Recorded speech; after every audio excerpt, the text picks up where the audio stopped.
சகல ஆயக்காரரும் பாவிகளும் அவருடைய வசனங்களை கேட்கும்படி அவரிடத்தில் வந்து சேர்ந்தார்கள். அப்பொழுது பரிசேயரும் வேதபாரகரும் முறுமுறுத்து, இவர் பாவிகளை ஏற்றுக்கொண்டு அவர்களோடே சாப்பிடுகிறார் என்றார்கள்.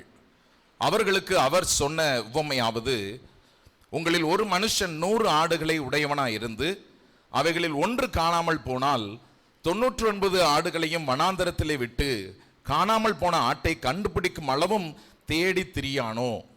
கண்டுபிடித்த பின்பு அவன் சந்தோஷத்தோടെ அதை தன் தோள்களின் மேல் போட்டுக்கொண்டு வீட்டுக்கு வந்து சிநேகிதரையும் அயலகத்தாரையும் கூட வரவழைத்து, காணாமல் போன என் ஆட்டை கண்டுபிடித்தேன், என்னோடு கூட சந்தோஷப்படுங்கள் என்பான் அல்லவா?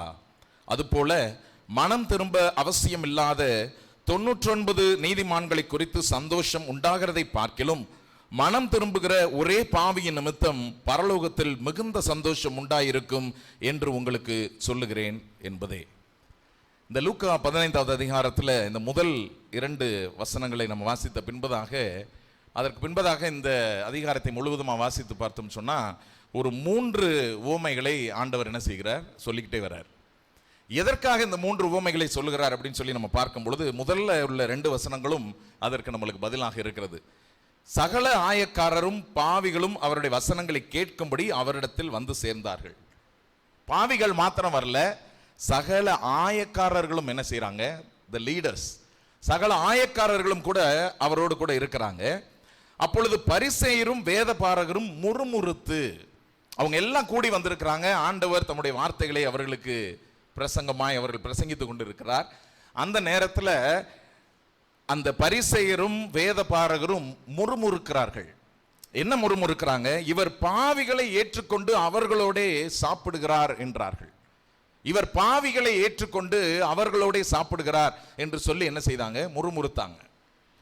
அதற்காக தான் ஆண்டவர் என்ன செய்கிறாரு, ஒரு உவமையை சொல்லுகிறார். ஆண்டவர் இந்த இடத்துல பார்த்தீங்கன்னா 3 உவமைகளை அடுத்தடுத்து சொல்லுகிறார். முதல்ல காணாமல் போன அந்த ஒரு ஆடு, 100 ஆடுகளை உடையது, ஒரு ஆடு காணாமல் போச்சு, அதை தேடி போகிறதான தேவனாக நம்ம பார்க்கணும். இரண்டாவது, காணாமல் போனதான ஒரு காயின், த லாஸ்ட் காயின், ஒரு காசு உங்களிடத்துல காணாமல் போச்சுன்னா அதை எவ்வளவாய் நம்ம போய் தேடி எடுத்துக்கொண்டு வருவோம் அப்படின்னு சொல்லி. மூன்றாவதாக ஆண்டவர் சொன்ன உவமையானது இந்த ப்ராடிகல் சன், கெட்ட குமாரன் நம்ம தமிழில் சொல்லுகிறோம், ஆனால் மனம் திரும்பினதான ஒரு குமாரன். அந்த 3 உவமைகளையும் தேவன் என்ன செய்கிறார், இந்த இடத்துல அவர்களுக்கு பதிலாக சொல்லுகிறார். யாருக்கு குறிப்பாக சொல்லுகிறார் என்று பார்த்தோம் என்று சொன்னால், குறிப்பாக நான் பார்க்கிறேன் இந்த வேத பாரகருக்கும் பரிசேயருக்கும் அவர்கள் நல்லா ரியலைஸ் பண்ணி கொள்ளும்படியாக.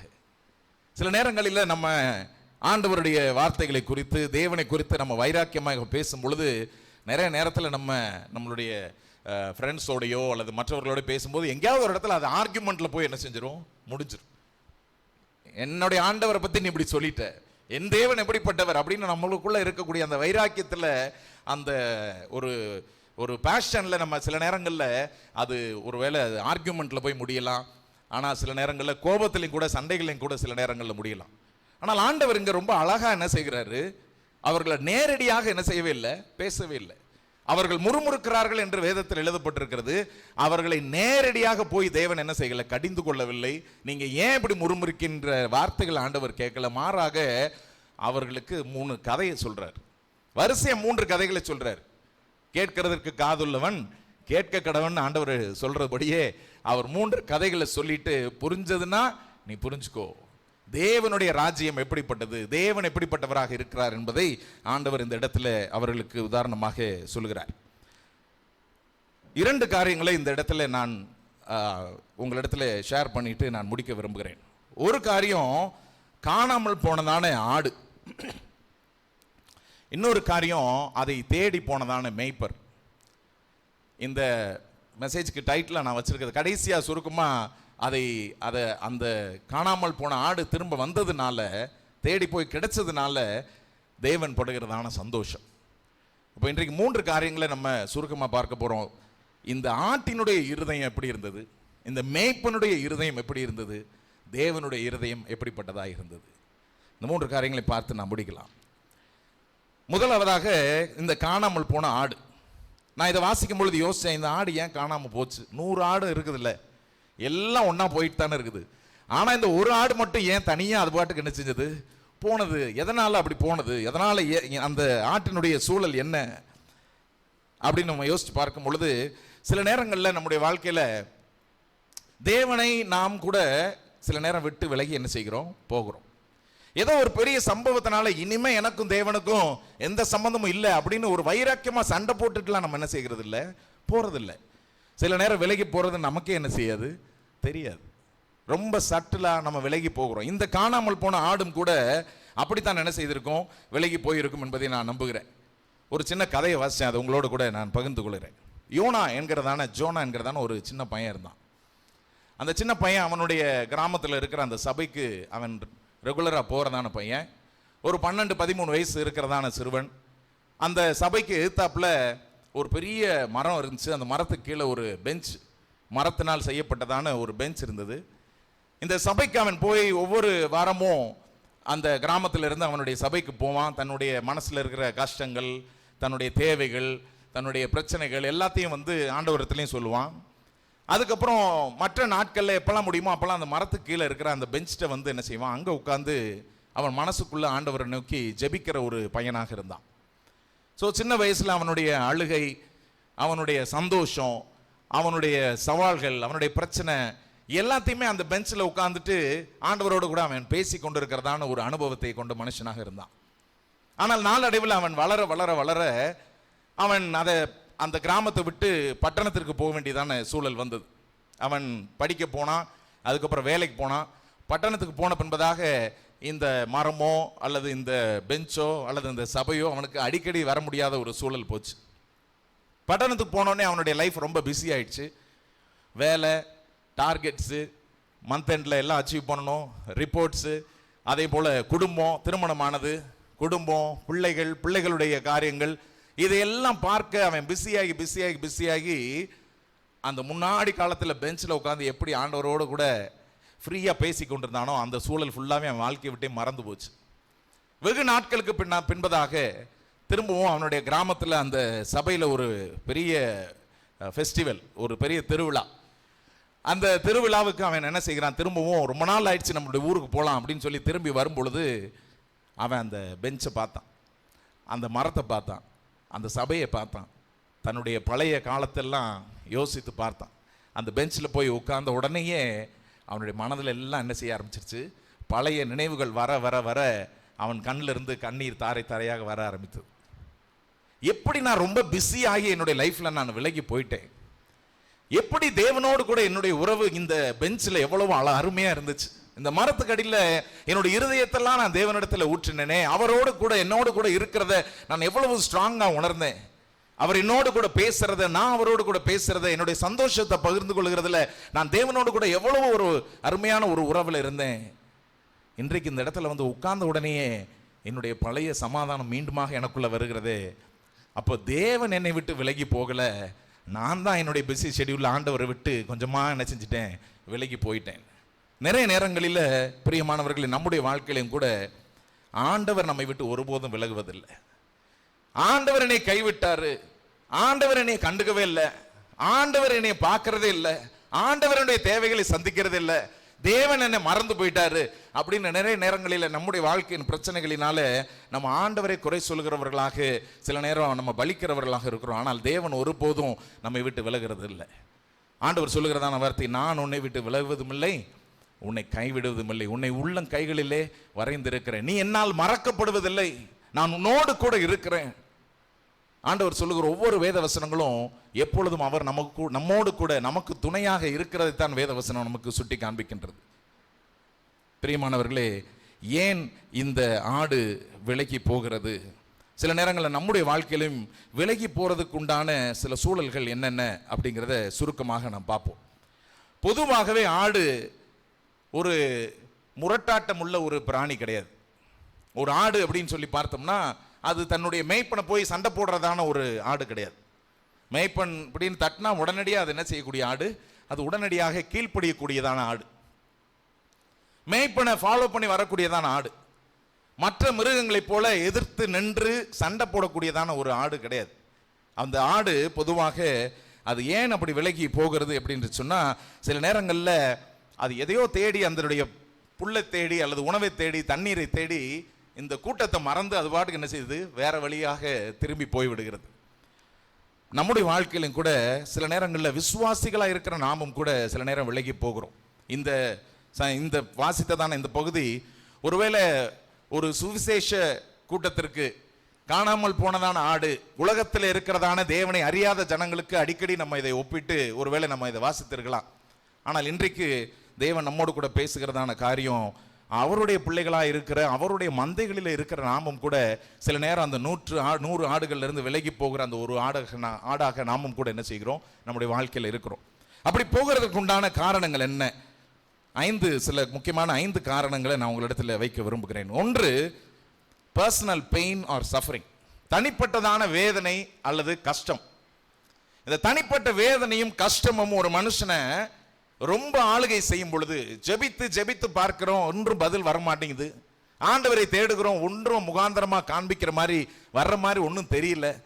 அந்த வேதனையை நினைத்து சில நேரங்கள்ல அதுக்குள்ளாகவே மூழ்கி போகிறதுனால ஆண்டவரிடத்துல ஜெபித்து என்ன பலன், ஒண்ணுமே வர மாட்டேங்குது.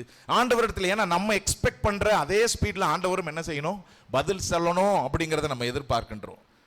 ஆகையால் முதல் காரணம், தேவனிடத்திலிருந்து நம்ம கொஞ்சம் விலகுவதற்கு ஒருவேளை நம்முடைய தனிப்பட்ட வேதனைகளோ நம்முடைய பாடுகளோ இருக்கலாம். இரண்டாவது, சில நேரங்களில் இன்டலெக்சுவல் டவுட்ஸ். சின்ன பிள்ளைகளா இருக்கும் பொழுது சண்டே ஸ்கூல்ல என்ன சொல்லி கொடுத்தாங்களோ அதை அப்படியே மனசுல ஏற்றுக்கொள்வோம். ஆனால் பெரியதாக வளர படிக்க மேல டிகிரி வாங்க பல உலக அனுபவங்கள் கிடைக்க அதெல்லாம் கொஸ்டின் ஆகும். இது எப்படி, அது எப்படி பைபிள் அப்படி சொல்லப்பட்டிருக்கின்றத அந்த இன்டலெக்சுவல் டவுட்ஸ் வந்த உடனே அந்த இன்டலெக்சுவல் லெவல்லையே ஆண்டவரை நம்ம வைத்து விட்டு அப்படியே என்ன செய்கிறோம், சட்டிலா விலகி போகிறதான ஒரு சூழல்களை நாம் காண்கின்றோம். மூன்றாவதாக, நம்முடைய சமுதாயத்தினுடைய அழுத்தங்கள் மற்றும் நம்முடைய சமுதாயத்தினுடைய கவனச்சிதறல்கள், டிஸ்ட்ராக்ஷன்ஸ்.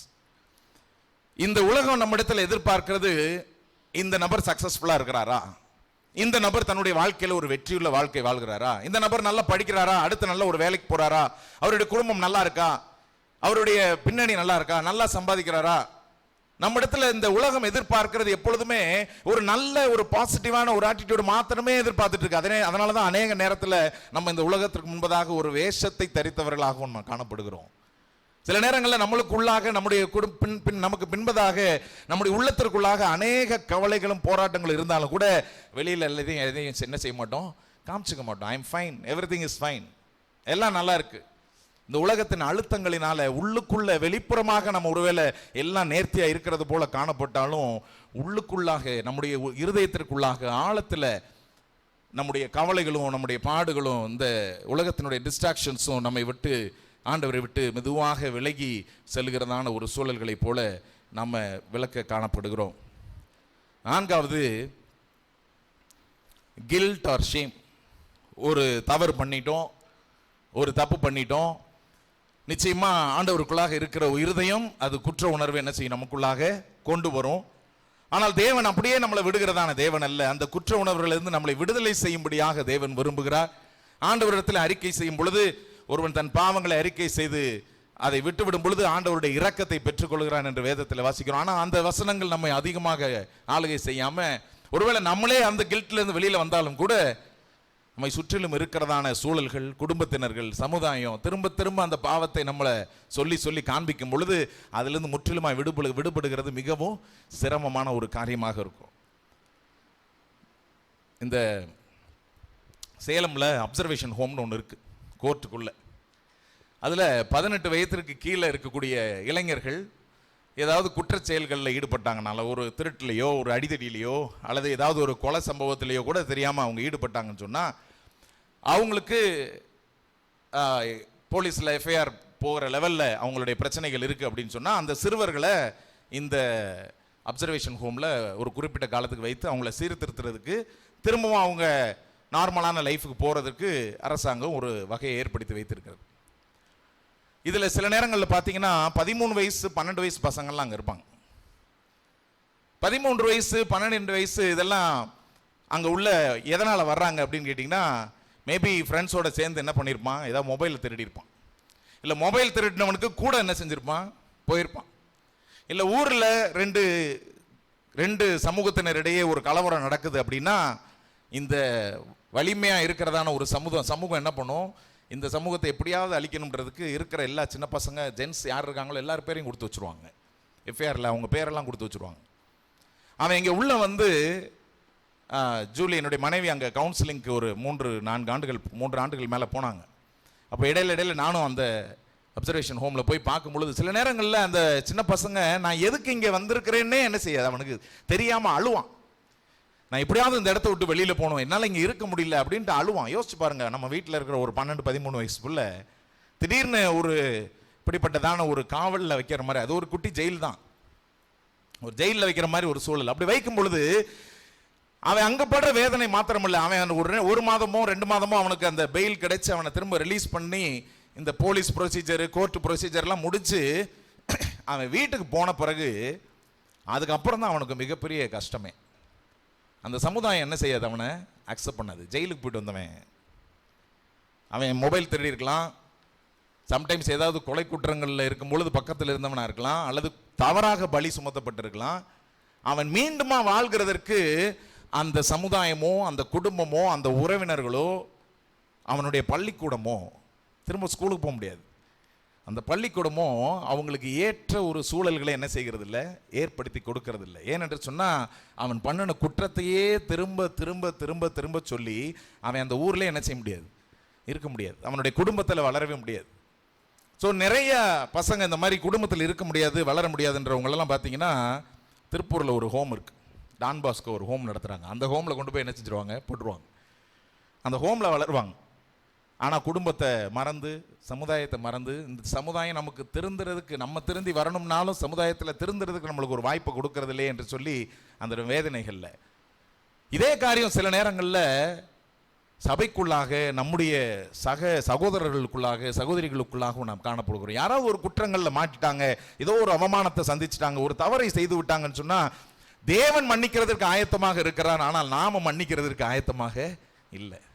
அவர்களுடைய குற்றங்களை சொல்லி அவர்களை குற்றங்களையே நம்ம நோக்கி பார்த்து அந்த குற்றங்களையே திரும்ப திரும்ப சொல்லி அதிலிருந்து தேவன் விடுதலை கொடுத்தாலும் மனிதர்களாகிய நாம விடுதலை கொடுக்க ஆயத்தமா இல்லாத போது அவர்களுடைய இருதயம் தேவனை விட்டு விலக என்ன செய்கிறது, ஆரம்பிக்கிறது.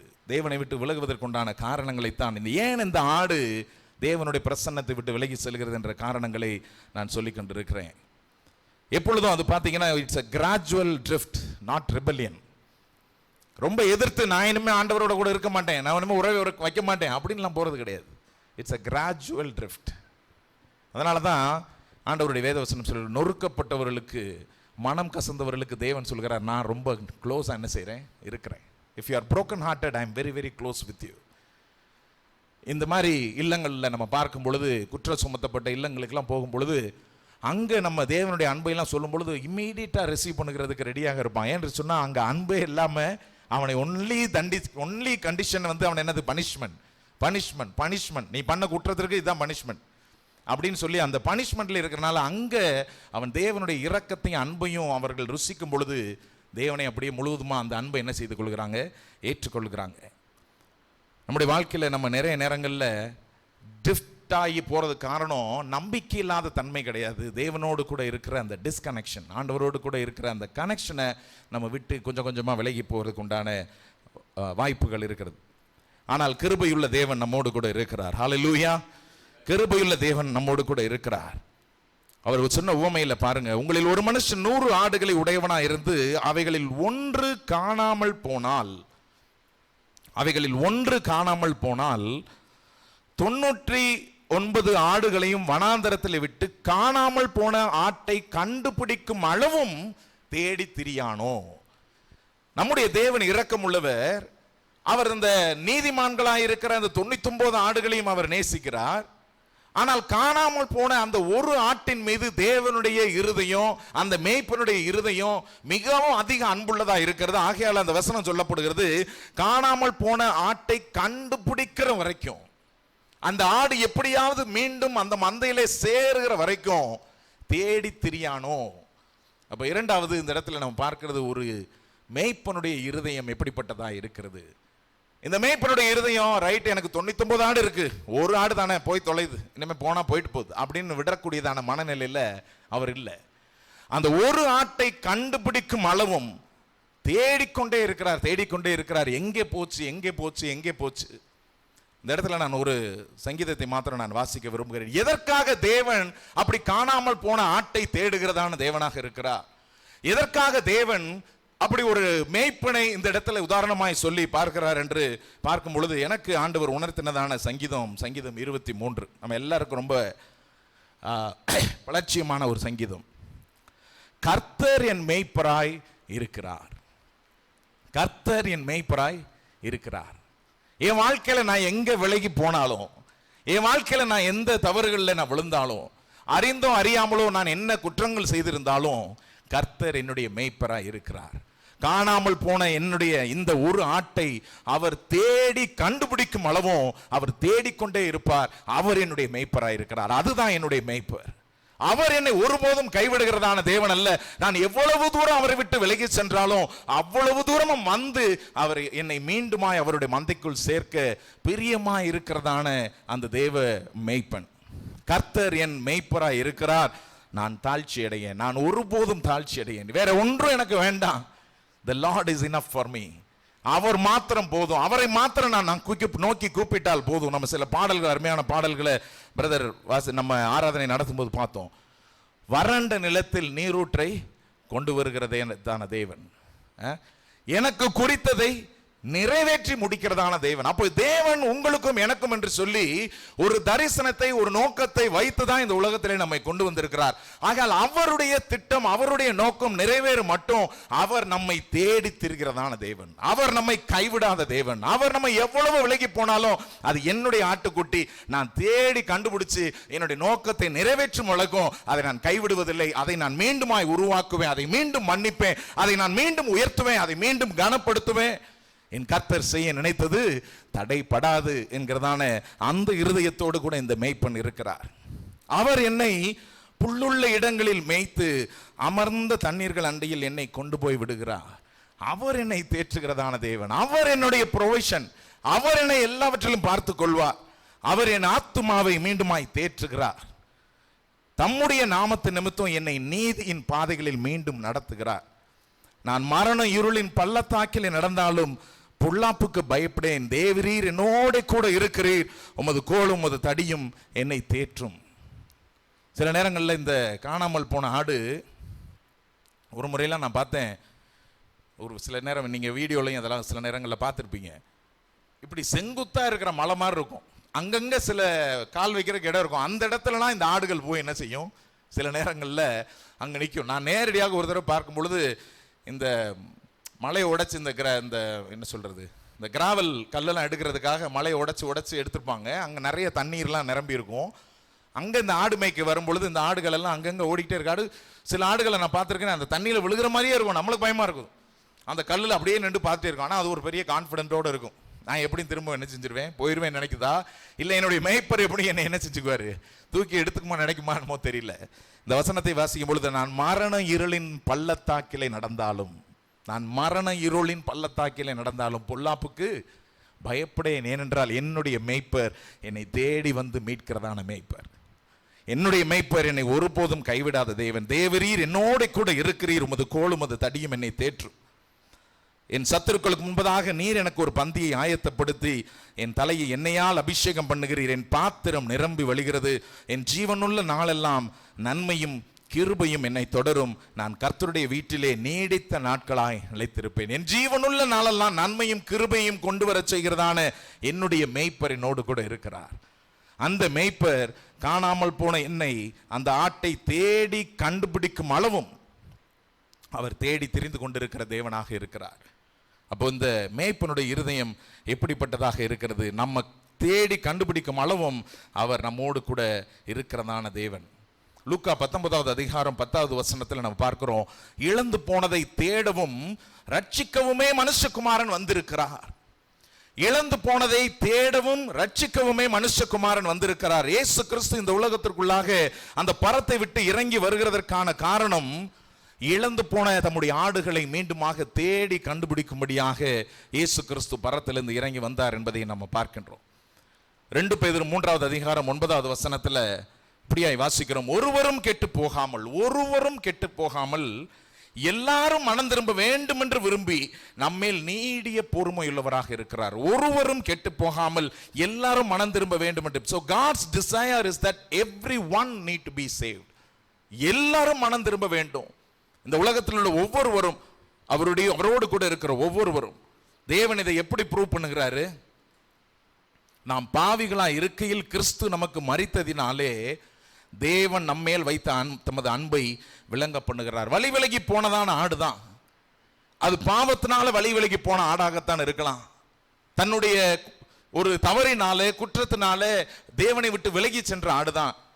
ஆனால் பாவிகளா இருக்கும் பொழுதே கிறிஸ்து நமக்காக மரித்ததான தேவனாக இருக்கிறார். அதுதான் ஒரு நல்ல மேய்ப்பனுடைய இருதயம். அதுதான் நம்முடைய ஆண்டவராகிய இயேசு கிறிஸ்துனுடைய இருதயம். அதுதான் தேவனுடைய அன்பான இருதயம். God didn't wait for people to become perfect before loving them. அவங்க ரொம்ப பெர்ஃபெக்ட் ஆன பிறகு நான் அவங்கள நேசிப்பேன். நம்முடைய பிள்ளைகளை வளர்க்கும் போது நம்ம பார்ப்போம், நீ இப்படி செஞ்சேன்னா வெரி குட், நீ என் நல்ல பிள்ளை. நீ இப்படி பண்ணிட்டேனா, நீ இப்படி பண்ணிட்டல, அதனால நீ என் பிள்ளையே கிடையாது. சம்டைம்ஸ் நம்ம சொல்லுகிறதா வார்த்தை, நீ நீ என் பிள்ளையா, நீ இப்படி பண்ணிட்டியே, இப்படி செஞ்சிட்டியே. ஆண்டவர் அப்படி நிதானிக்கிறதான தேவன் அல்ல. நம்ம பாவத்தில் நம்ம இருக்கும் பொழுதே, நம்ம குற்றங்களை பண்ணியிருக்கும் பொழுதே தேவன் நமக்காக தம்முடைய ஜீவனை கொடுத்து நம்மை மீட்டு எடுத்துக்கொண்டதான அன்பு நிறைந்த தேவனாக இருக்கிறார். He didn't wait for us to become perfect. நம்ம எல்லாருமே இந்த இடத்துல அமர்ந்திருக்கிற நம்ம ஒவ்வொருவரும் என்னையும் சேர்த்து நம்ம ரொம்ப பெர்ஃபெக்டா இருக்கனால கர்த்தர் நம்ம உள்ள அழைக்கல, நம்மளை பெர்ஃபெக்டா ஆக்கணும்ன்றதுக்காக தேவன் நம்மை உள்ள அழைத்திருக்கிறார். Hallelujah. He came to rescue in our brokenness. ஏன் இந்த மேய்ப்பர் தேடுகிறார்? ஏனென்று சொன்னா மேய்ப்பருக்கு ஒவ்வொருவரும் ரொம்ப ரொம்ப முக்கியம். என்கிட்ட இன்னும் 99 இருக்கு, இந்த ஒன்று தானே பரவாயில்ல அப்படின்னு ஆண்டவர் சொல்லுகிறதான தேவன் அல்ல. ஏன் இந்த மேய்ப்பர் தேடுகிறார்? ஏனென்று சொன்னா அவருடைய நிபந்தனையற்ற அன்பு. அதுதான் நல்ல மேய்ப்பனுடைய குணாதிசயம். ஆண்டவருடைய நிபந்தனையற்ற அன்பு, unconditional love of God, unconditional love of the shepherd. அதனால் அந்த ஒரு ஆட்டையும் விட்டு விடாதபடிக்கு அது மீண்டுமாக போய் தேடுகிறதான தேவனாக இருக்கிறார். God's love is not based on our performance but on his character. ஆண்டவருடைய அன்பு நம்ம எவ்வளவு பெர்ஃபெக்ட்டா நம்ம பெர்ஃபார்ம் பண்றோம்ன்றதுல கிடையாது. ஆண்டவருடைய அன்பு அவருடைய குணாதிசயத்தை காண்கிறதாக இருக்கிறது. ஏன் மேய்ப்பன் தேடி வருகிறார்? ஏனென்று சொன்னா the last one can't save themselves. இழந்து போனவர்கள், ஆண்டவரை விட்டு விலகி போனவர்கள், அவர்களே தங்களை தாங்களே ரட்சித்துக் கொள்ள முடியாது. அவர்களுக்கு நிச்சயமாக ஒரு மேய்ப்பன் தேவை. அவர்களுக்கு நிச்சயமாக தேவனுடைய இரக்கம் தேவை. யோவான் 10:11 ஆண்டவர் சொல்கிறார், நானே நல்ல மேய்ப்பன், நல்ல மேய்ப்பன் தன் ஆடுகளுக்காக தன் ஜீவனை கொடுக்கிறான். நானே நல்ல மேய்ப்பன், நல்ல மேய்ப்பன் தன் ஆடுகளுக்காக ஜீவனை கொடுக்கிறான் என்று சொல்லி நம்ம வாசிக்கிறோம். இயேசு கிறிஸ்து தானே நல்ல மேய்ப்பன் என்று சொன்னால் அவர் நம்மிடத்தில் என்னத்தை எதிர்பார்க்கிறார், அல்லது நாம எப்படி இருக்க வேண்டும் என்று சொல்லி எதிர்பார்க்கிறார்? ஆண்டவர் நம்மையும் கூட அவர் நல்ல மேய்ப்பனாக இருந்தால் நாமும் நல்ல மேய்ப்பர்களாக இருக்க வேண்டும் என்று சொல்லி தேவன் விரும்புகிறார். எங்கெல்லாம் நான் நல்ல மேய்ப்பனாக இருக்க முடியும்? முதல்ல என்னுடைய குடும்பத்தில் நான் ஒரு நல்ல மேய்ப்பனாக இருக்க முடியும். ஒரு தகப்பனாக, ஒரு தாயாக, எனக்கு கீழாக தேவன் என்னுடைய குடும்பத்தை கொடுத்திருக்கிறார் என்று சொன்னா அங்கு நான் நல்ல மேய்ப்பனாக இருக்கணும். ஒருவேளை எனக்கு ஒரு வேலையை கொடுத்திருக்கிறாரு, ஒரு வியாபாரத்தை கொடுத்திருக்கிறாரு, எனக்கு கீழாக அநேகர வேலைக்காரர்களை, வேலை செய்யக்கூடியவர்களை கொடுத்திருக்கிறார் என்று சொன்னா அங்கே நான் நல்ல மேய்ப்பனாக என்னுடைய பணியை நான் செய்ய முடியும். ஒருவேளை நமக்கென்று சில ஊழியங்களை கொடுத்திருக்கிறார் என்று சொன்னா ஒரு சின்ன பிரேயர் குரூப்பா இருக்கலாம், அல்லது ஒரு 4-5 பேர் கூடி ஜபிக்கிற ஒரு நிலைமையா இருக்கலாம், நம்ம மென்டர் பண்றக்கூடிய குரூப்பா இருக்கலாம். அங்கே தேவன் நம்மை நல்ல மேய்ப்பர்களாக என்ன செய்கிறாரு? வைக்க விரும்புகிறார். அப்போ இந்த நல்ல மேய்ப்பன் இயேசு கிறிஸ்து ஒரு நல்ல மேய்ப்பனாக வழி தவறி போன அந்த ஒரு ஆட்டை எப்படியாவது மந்தைக்குள்ளே கொண்டு வருகிறதற்கு தேடி தெரிந்தது போல நம்முடைய இருதயமும் அதே அன்போடு கூட, அதே வைராக்கியத்தை கூட தேடி திரிகிறதான ஒரு இருதயமாக இருக்க வேண்டும் என்று சொல்லி தேவன் விரும்புகிறார். 1 பேதுரு 5வது அதிகாரம் 2, 3, 4 வசனங்களை நாம் வாசிக்கலாம். 1 பேதுரு 5வது அதிகாரம் 2, 3, 4. உங்களிடத்தில் உள்ள தேவனுடைய மந்தையை நீங்கள் மேய்த்து, உங்களிடத்தில் உள்ள தேவனுடைய மந்தையை நீங்கள் மேய்த்து கட்டாயமாய் அல்ல, மனப்பூர்வமாயும் அவலட்சணமான ஆதாயத்திற்காக அல்ல, உற்சாக மனதோடும் சுதந்திரத்தை இருமாப்பாய் ஆளுகிறவர்களாக அல்ல, மந்தைக்கு மாதிரிகளாகவும் கண்காணிப்பு செய்யுங்கள். அப்படி செய்தால் பிரதான மேய்ப்பர் வெளிப்படும் போது மகிமையுள்ள வாடாத கிரீடத்தை பெறுவீர்கள். அப்ப இயேசு கிறிஸ்து சொல்கிறார், நானே நல்ல மேய்ப்பன். ஒரு நல்ல மேய்ப்பன் தன்னுடைய மந்தைக்காக தன்னுடைய ஜீவனையும் கொடுப்பான் என்று சொல்லி ஆண்டவர் தம்முடைய அன்பை வெளிப்படுத்தி சொன்னது மாத்திரமல்ல, பேதுரு இங்க ஆண்டவருடைய வார்த்தை எழுதும் பொழுது சொல்றாரு, உங்களிடத்தில் உள்ள தேவனுடைய மந்தையை நீங்கள் என்ன செய்யுங்க, மேயுங்கள். அப்ப தேவன் நம்ம ஒவ்வொருவருக்கும் ஒரு மந்தையை என்ன செய்திருக்கிறாரு, கொடுத்திருக்கிறாரு. நம்மையும் கூட மேய்ப்பர்களாக ஆண்டவர் என்ன செய்கிறாரு, பார்க்கின்றார் என்பதை நாம் காண்கின்றோம். நம்மையும் கூட தேவன் மேய்ப்பராக பார்க்கின்றார். அப்படி செய்தால்னு சொல்லி 4வது வசனத்துல 1 பேதுரு 5:4 வாசிக்கிறோம். அப்படி செய்தால் பிரதான மேய்ப்பர் வெளிப்படும் பொழுது, இயேசு கிறிஸ்து இங்க he becomes the chief shepherd. பிரதான மேய்ப்பர், சீஃப் ஷெப்பர்ட். அந்த பிரதான மேய்ப்பர் நம்மையும் கூட ஆண்டவர் மேய்ப்பர்களாக பார்க்கிறார். நம்ம செய்ததான நம்முடைய ஆடுகளை எப்படி கவனித்துக் கொள்கிறோம், எப்படி அந்த ஆடுகளை நாம் நேசிக்கிறோம் என்பதை பார்த்து தேவன் அதை குறித்து அவர் வெளிப்படும் பொழுது மகிமையுள்ள வாடாத கிரீடத்தை நமக்கு கொடுக்க போதுமான தேவனாக இருக்கிறார். வேதாகமத்தில் பார்க்கும் பொழுது யார் இந்த மேய்ப்பர்கள் என்று சொல்லும் பொழுது முதல்ல பாஸ்டர்ஸ் சொல்றாங்க. Word pastor literally means shepherd. முதல்ல பாஸ்டர்ஸ். இரண்டாவது பழைய ஏற்பாட்டில் பார்க்கும் பொழுது தலைவர்களையும் ராஜாக்களையும் ஆண்டவர் மேய்ப்பர்கள் என்று சொல்லி வேதத்தில் சொல்லுகிறதை நாம் பார்க்கின்றோம். தாவீது ஒரு நிஜமாவே ஒரு ஆடு மேய்க்கக்கூடிய ஒரு வாலிபனாக இருந்தான். ஆனால் அவனை தேவன் ராஜாவாக ஏற்படுத்தின போது ஆண்டவர் சொல்லுகிறதான வார்த்தை, he is the shepherd of Israel. அவன் இஸ்ரவேலின் மேய்ப்பனாக அவன் இருக்கிறான் என்று சொல்லி தாவீதுக்கு, அந்த ராஜாவுக்கு, அந்த தலைவனுக்கு அந்த காரியங்களை கொடுக்கிறதை நாம் பார்க்கின்றோம். அதே போல புதிய ஏற்பாட்டில் ஆண்டவர் சொல்லும் பொழுது the church elders and overseers are looked at shepherd the flock of God அப்படின்னு சொல்லி ஆண்டவர் சொல்லுகிறதை நாம் பார்க்கின்றோம். அதே 1 பேதுரு 5வது அதிகாரத்தில் நாம் அதை வாசிக்கின்றோம். தென் வேற யார் ஷெப்பர்ட் ஆண்டவர் பார்க்குறா? நான் ஏற்கனவே சொன்னபடி நம்முடைய குடும்பத்தில் தாயாக தகப்பனாக இருக்கிற நாமும், அதே போல் சிறு குடும்பங்களை, சிறு குழுக்களை நம்ம வழி நடத்தக்கூடிய ஒரு நிலையில் இருக்கிறோம் என்று சொன்னால் நம்மையும் கூட நம்ம ஆண்டவர் நம்மை மேய்ப்பர்களாக நம்ம பார்க்கின்றார். ஆண்டவருடைய அன்பு, அந்த மேய்ப்பனிடத்தில் இருந்ததான தேவ அன்பு நம்முடைய இருதயத்தையும் ஆளுகை செய்யக்கட்டும். ஆண்டவர் ஒவ்வொருவருக்கும் ரொம்ப ஆழமாக அவர் தம்முடைய அன்பை வெளிப்படுத்துகிறார். ஒருவரையும் அவர் மறக்கிறதான தேவன் அல்ல. ஆண்டவர் அந்த 99 ஆடு எனக்கு இருக்கே அது போதும் நினைக்கிறதான தேவன் அல்ல. அந்த காணாமல் போன ஒரு ஆடும் எனக்கு தேவை என்று சொல்கிறதை நாம் பார்க்கின்றோம். ஏசாயா 40வது அதிகாரம் 11வது வசனம், ஒரு மேய்ப்பன் தனது ஆடுகளை வழிநடத்தி செல்வது போல கர்த்தர் தமது ஜனங்களை வழி நடத்துகிறார். ஒரு மேய்ப்பன் தனது ஆடுகளை வழிநடத்துவது போல கர்த்தர் தமது ஜனங்களை நடத்துகிறார். கடைசியாக நம்ம வாசித்த இந்த லூக்கா 15வது அதிகாரத்தில் நம்ம பார்க்கின்றோம். அந்த 5லிருந்து 7வது வசனம் வரைக்கும் பார்க்கும் பொழுது, அந்த ஆட்டை கண்டுபிடித்த பின்பு அவன் சந்தோஷத்தோட அதை தன் தோள்களின் மேல் போட்டுக்கொண்டு வீட்டுக்கு வந்து சிநேகிதரையும் அயலகத்தாரையும் கூட வரவழைத்து, காணாமல் போன என் ஆட்டை கண்டுபிடித்தேன், என்னோட கூட சந்தோஷப்படுங்கள் என்பான் அல்லவா. அதுபோல மனம் திரும்ப அவசியம் இல்லாத 99 நீதிமான்களை குறித்து சந்தோஷம் உண்டாகிறதை பார்க்கிலும் மனம் திரும்புகிற ஒரே பாவி நிமித்தம் பரலோகத்தில் மிகுந்த சந்தோஷம் உண்டாயிருக்கும் என்று சொல்லி உங்களுக்கு சொல்கிறேன். அப்ப அந்த ஒரு ஆடு மீண்டுமாக திரும்பி வரும் பொழுது பரலோகத்தில் ஒரு பெரிய கொண்டாட்டம் நடந்து கொண்டிருக்கிறது. பிரியமானவர்களே, ஆண்டவருடைய இருதயம் எப்படிப்பட்டதா இருக்கிறது? அந்த ஆடு என்னிடத்தில் திரும்ப வந்தது என்று சொல்லி மகிழ்ச்சியோட கொண்டாடுகிறதான தேவனாக இருக்கிறார். நாம் கொண்டாடுகிற ஒரு சபையாக, கொண்டாடுகிறதான தேவ பிள்ளைகளாக நாம் வாழ்வது மிக மிக அவசியம் என்பதை இந்த வசனங்களிலே நாம் பார்க்கின்றோம். Salvation it's a celebration. ரட்சிப்பு என்பது ஒரு மிகப்பெரிய கொண்டாட்டம். ஒரு மேய்ப்பன் அந்த காணாமல் போன ஆட்டை நம்ம பாருங்களேன், நான் இதை யோசிச்சு பார்த்தேன். நம்ம பிள்ளைங்க ஏதாவது தப்பு பண்ணி அங்கே போகுது அப்படின்னா நம்ம கூட்டு வர ஸ்டைல் இருக்கு பார்த்தீங்களா. இந்த உலகத்தில் பொதுவாக மேபி ஆண்டவருடைய பிள்ளைகளாக இருக்கிற நம்ம அப்படி ஹேண்டில் பண்ணுறது இல்லை. ஆனால் உலகத்தில் இருக்கக்கூடிய சில நேரங்களில் நம்ம எப்படி ஹேண்டில் பண்ணுவோம், ஒரு தப்பு பண்ணி அங்கே போயிடுச்சு, நம்ம போய் கண்டுபிடிச்சிட்டோம்னா கூட்டு வரும்போதே 4 அட்டி புடனையில் என்ன செய்வோம், போட்டு இழுத்துட்டு வருவோம். ஆனால் தேவன் அப்படி அடித்து இழுத்து திட்டுகிறதான தேவன் அல்ல. நம்ம அப்படிதான் அடித்து இழுத்துட்டு வருவோம். The shepherd does not scold the sheep, rather he celebrates that I found the sheep.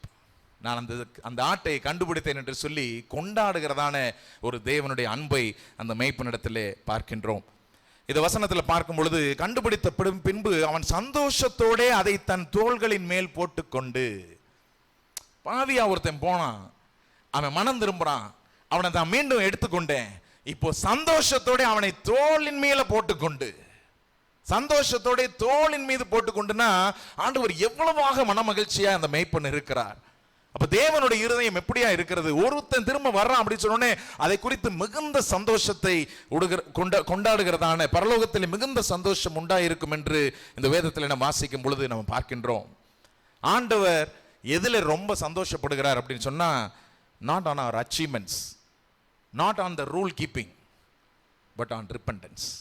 நம்ம சாதிக்கிற மிகப்பெரிய அச்சீவ்மெண்ட்ஸ்லயோ அல்லது தேவனுடைய வார்த்தைகளை நான் சிறு வயது முதல் இப்படியே நான் பார்த்துக்கிட்டே இருக்கிறேன் அப்படிங்கிறதுலயோ அல்ல, நாம் என்றைக்கு மனமாற உள்ளமாற தேவனிடத்திற்கு நேராக திரும்புகிறோமோ அந்த இருதயத்தை பார்த்து தேவன் மிகுந்த மன மகிழ்ச்சி அடைகிறதான தேவனாக இருக்கிறார். 3 காரியங்களை நாம் பார்த்தோம். ஒரு ஆடு எப்படி தேவனிடத்திலிருந்து விலகி போகிறது, மேய்ப்பனிடத்திலிருந்து விலகி போகிறது, அந்த மேய்ப்பனுடைய இருதயம் அந்த ஆட்டின் பின்பதாக எப்படி போகிறது, அந்த ஆடு திரும்ப கிடைத்த பிறகு அந்த மேய்ப்பனுக்கும் பரத்தில் இருக்கிற தேவனுக்கும் எப்படி மிகுந்த மனமகிழ்ச்சி உண்டாயிருக்கிறது என்பதை பார்த்தோம். கண்களை மூடி நாம் ஜெபிக்கலாம். நல்ல தகப்பனே, இந்த அருமையான காலை வேளையிலே உம்முடைய கிருபையும் உம்முடைய தயவும் எங்களை நடத்துகிறதற்காக